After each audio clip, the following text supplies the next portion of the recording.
The next part of partial fractions is partial fractions with binomial. Typically ये topic जो है वो partial fractions के साथ ही होता है, इसलिए मैं साथ ही करा रहा हूँ. It's just that कि मैंने इसको अलग से सेशन में इसलिए रखा है जिसमें silly mistakes बहुत हो रही होती हैं. Although the idea is not very difficult, but you will realize कि भाई आपने कहीं एक बीच में प्लस माइनस की गलती कर दी तो जो आपका फाइनल आंसर है वो गलत हो जाएगा. सही. ये क्वेश्चंस जो होते हैं वो टिपिकली 10 मार्क्स के होते हैं. पहला 5 मार्क का होगा, दूसरा भी 5 मार्क का होगा. So you have to make sure that you do them correctly because it's not a challenging thing as such, but it has sort of the idea कि भाई छोटी सी भी गलती होगी तो आपको जो है वो पूरा दोबारा it's going to be difficult to spot an error out of that. Okay. अच्छा, वही हम partial fractions की टाइप्स उसी तरह देखेंगे. पहले हम ये डिसाइड कर लेते हैं कि भाई ये कौन सी टाइप है. कौन बताएगा? टाइप 3. टाइप 3 तो नहीं है ये.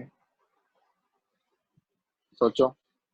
This is type 2 and this is a proper fraction. पहली बात है कि proper fraction है ना, तो ये type 2 है. टाइप 3 में क्वाड्रेटिक फैक्टर होता है जो फैक्टराइज नहीं हो सकता. टाइप 2 में जो होता है वो रिपीटेड फैक्टर होता है. रिपीटेड फैक्टर को किस तरह लिखते थे? a over x plus 1 b over x minus 1 plus c over x minus 1 square. Okay. सही. हमें पता है एलसीएम जो होता है वो यही आ जाता है. अच्छा, ये फॉर्म लिखने के मार्क्स होते हैं ना, फिर आपने करेक्ट फॉर्म लिखी तो आपको 1 मार्क मिल जाएगा यहीं पे.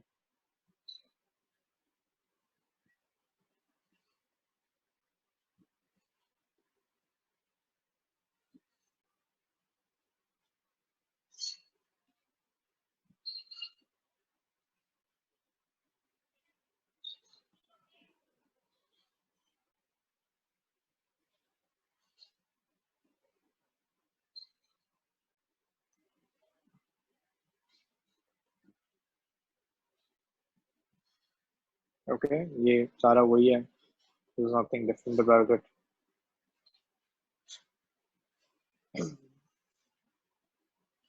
फिर से कवर अप करेंगे.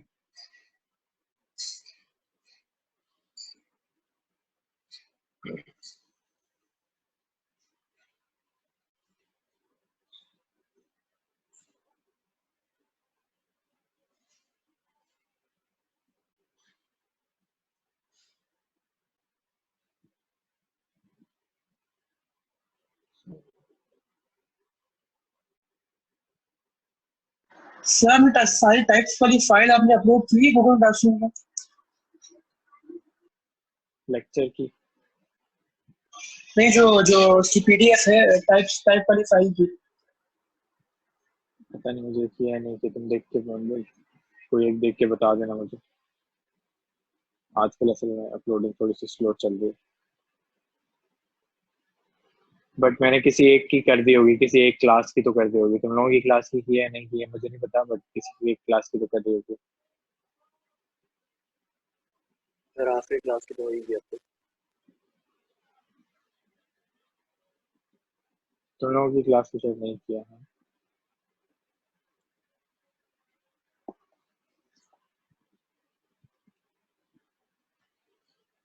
ओके. ये a की वैल्यू होगी और ये c की वैल्यू होगी. अब दूसरे के लिए क्या करना पड़ेगा, हमें x को जो है वो -1 लेना पड़ेगा. तो मैं x इक्वल्स टू -1 ले लेता हूँ.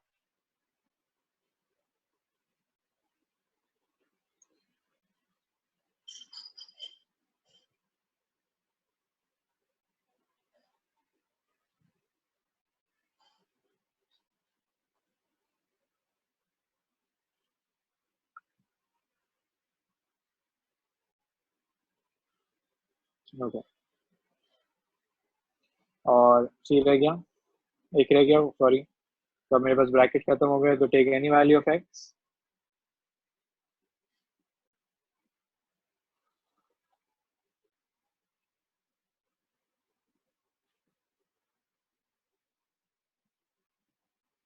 x इक्वल्स टू 0 ले लेते हैं.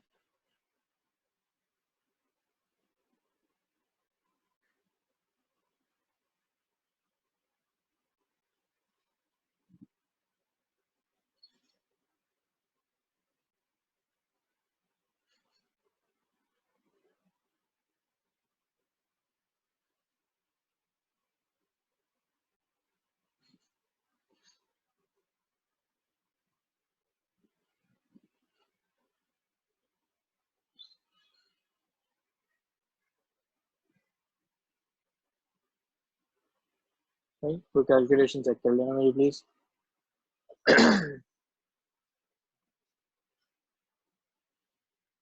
ये तो मैंने पार्शियल फ्रैक्शंस किया है ना, ये हमने पहले भी पढ़ा हुआ है, nothing different about it. And we got your final answer in terms of partial fractions. मैं इसको लिख भी देता हूँ यहाँ पे। I don't have space but I put in the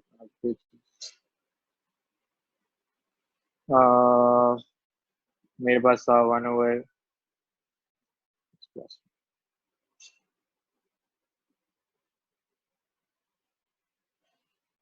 तो मैंने इसको जो है वो इस फॉर्म में ब्रेक किया था, और अब मेरे पास जो है वो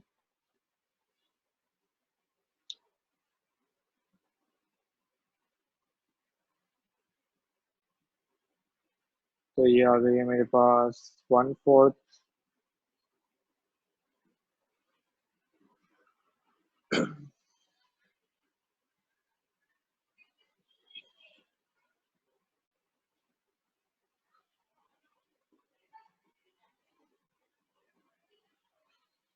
सही।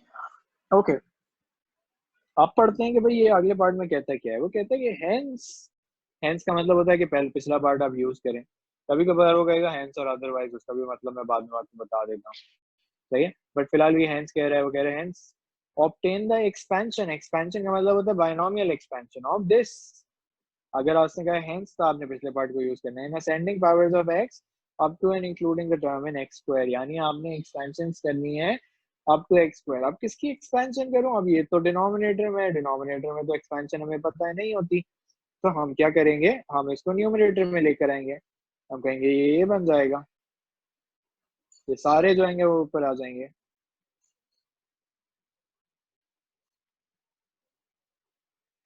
सर आपने जो सेकंड पार्ट किया है सी के बाद ए निकालने के लिए, तो आपने उसको एक्स की वैल्यू क्या ली? -1 ली। हाँ, मैंने इस ब्रैकेट को 0 बनाया है। हो गया, इसको x इक्वल्स टू -1 लेते सर थोड़ी स्पीड नीचे कर देंगे और आपकी चीज़ देखिए। हैं। ओके, सबको न्यूमरेटर में लेके गया और पावर जो है उनकी नेगेटिव। अब मुझे पता है कि मुझे कितनी एक्सपेंशन करनी है। मुझे 3 एक्सपेंशन करनी है, तो मैं यहाँ पे लिख लेता हूँ अपनी expansion. x+1 power x-1 power. मैं इसको कुछ रेड लाइन में कुछ लगा लूँ पहले।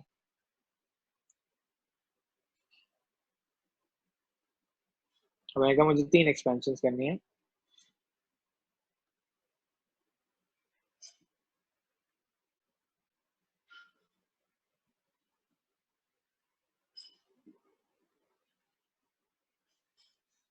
तो पहले मैं सुकून से जो है वो 3 एक्सपेंशन करता हूँ। ओके, मुझे बताएं क्या इसकी एक्सपेंशन अभी हो सकती है? कौन बताएगा क्या मसला है? एक्स जो जो कह है रहा वो नहीं हो पहला सकती वाला है। टर्म है। एक्स पहला वाला टर्म है, तो इसको क्या करना पड़ेगा, दूसरे टर्म पे लेकर आना पड़ेगा। तो इसको यूं लिख लेंगे, इसको भी जो है वो यूं लिख लेंगे, और इसको भी जो है वो यूं लिख लेंगे। सही है। So let's expand this. कहाँ तक एक्सपैंड करना चाहिए? उसने कहा एक्स स्क्वायर तक जाएं, वही तो हम एक्स स्क्वायर तक जाएंगे। हम स्टार्ट करते हैं अपनी अपनी एक्सपेंशन। हमने कहा टर्म नंबर 1 आएगी a power n, term number 2 आएगी एन। हमें फॉर्मूला नहीं लिखा because I have limited space, and on the exam as well you will also have limited space, so try not to complicate things. You should know the formula by heart, तो जल्दी हो जाएगा।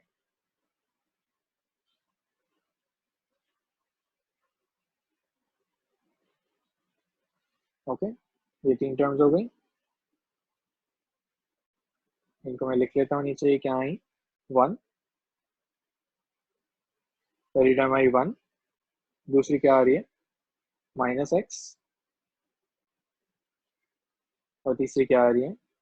+x²। यहाँ तक बात सबको समझ आई? दूसरी एक्सपेंशन करते हैं।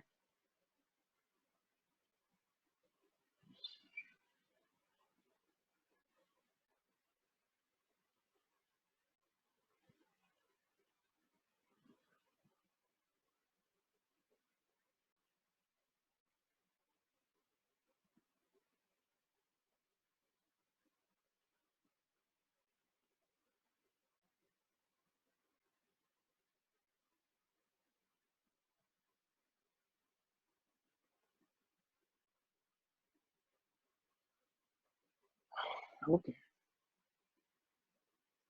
So I get -1 minus x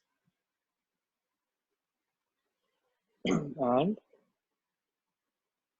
minus x square.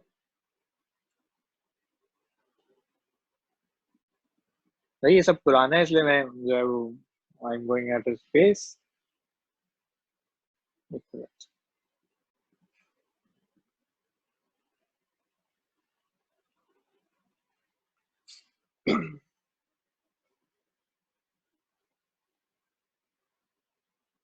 Okay, term number 1,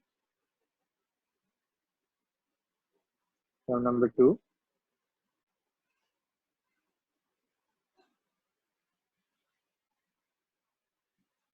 term number 3.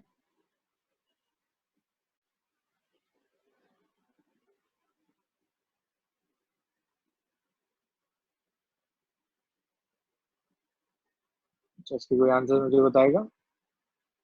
पहली टर्म तो मुझे 1 नजर आ रही है. दूसरी क्या है?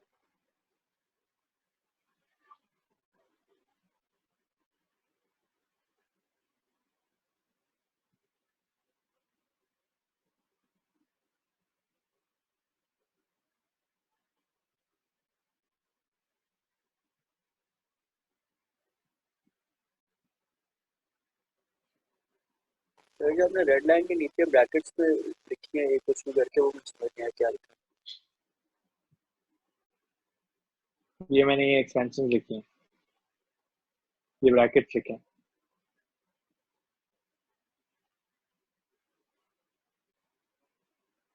ओके, फिर इनको शफल इसलिए किया क्योंकि x must be the second term in the bracket. अच्छा अच्छा फिर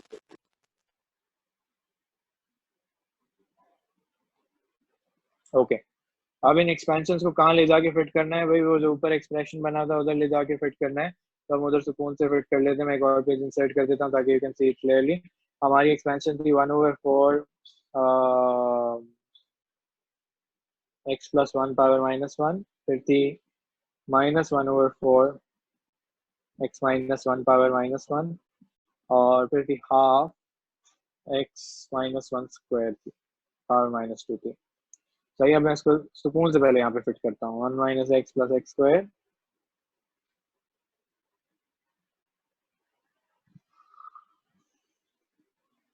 सॉरी,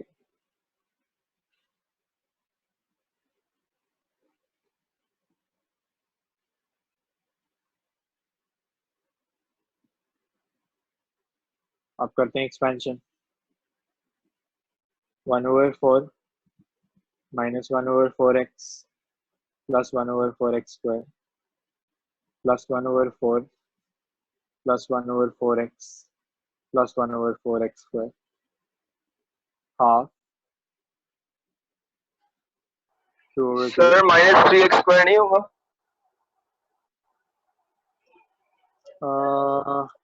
बताओ, ये माइनस है, ये माइनस है, ये -1 नहीं यहाँ पे होगा? माइनस आना चाहिए, लेकिन इसकी पावर -4 है ना, तो प्लस बन जाएगा. ठीक है, ओके सर. मैंने माइनस लिखना भूल गया हूँ, बट यहाँ पे माइनस होना चाहिए तो वो पॉजिटिव बन जाएगा. Okay, come back. अब इसको सुकून से ऐड करें. क्या करना चाहिए? पहले कॉन्स्टेंट्स देख लेते हैं. 1/4 1/4 हाफ. कैलकुलेटर पे आप लगाएं, क्या आता है? कैलकुलेटर पे आएगा 1. फिर आप कैलकुलेटर पे लगाएं -1/4 1/4 एंड 2/2 एक्स सारी टर्म्स ले लेना. सही है, तो आ रहा है फिर से 1. तो मैं लिखूंगा +1x, ये नजर भी नहीं आ रहा.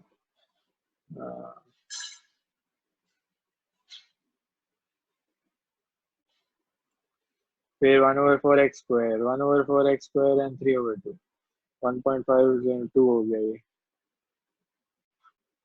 सही है, that's your correct answer. 1 + x + x 2x square. आपको नजर आया एक क्वेश्चन 10 मार्क का क्यों है?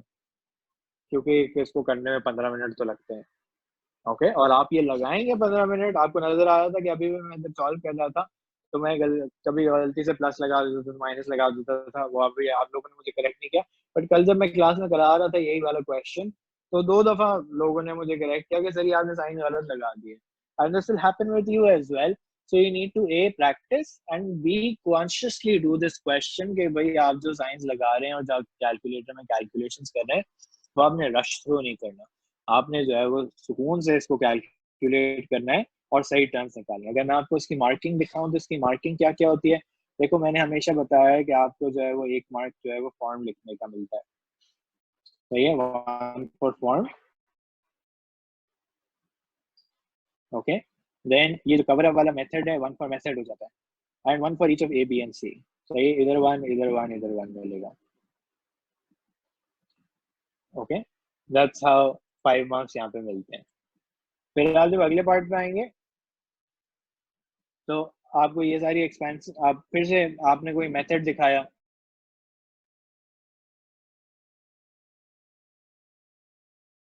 यहाँ पे 1 मार्क तो वो पता चला पावर नेगेटिव होती है। फिर ये जो एक्सपेंशन आपने की हुई है ना, हालांकि 3 3 टर्म आपने निकाली है, बट तीनों टर्म सही निकालोगे तो 1 मार्क मिलेगा। फिर जो है में कंबाइन करो, 5 मार्क मिल गए। तो कि भाई किसी भी एक टर्म गलत निकाल दी तो उस एक्सपेंशन का तो मार्क चला गया, कोई भी एक टर्म गलत हो गई। सही है, फिर अगर आपने जो है वो टर्म गलत निकाली है बीच में कोई, तो आपका फाइनल आंसर भी गलत आएगा, तो इसमें मार्क्स बड़ी जल्दी सब्ट्रैक्ट होते हैं। You will get a lot of penalties. So make sure that you do these questions very consciously. They're not difficult questions. It's just that कि आपने consciously करना होता है। सही है, किसी का कोई सवाल? और मुझे भी देखें, अभी आपने क्लास स्टार्ट हुई थी तकरीबन 1:15 बजे, मुझे तकरीबन 1:20 तक स्टार्ट हुई थी class, and it's been nearly 15 minutes since I started off with this question. Okay, so make sure that you spend this time on this question. Don't try to rush through it.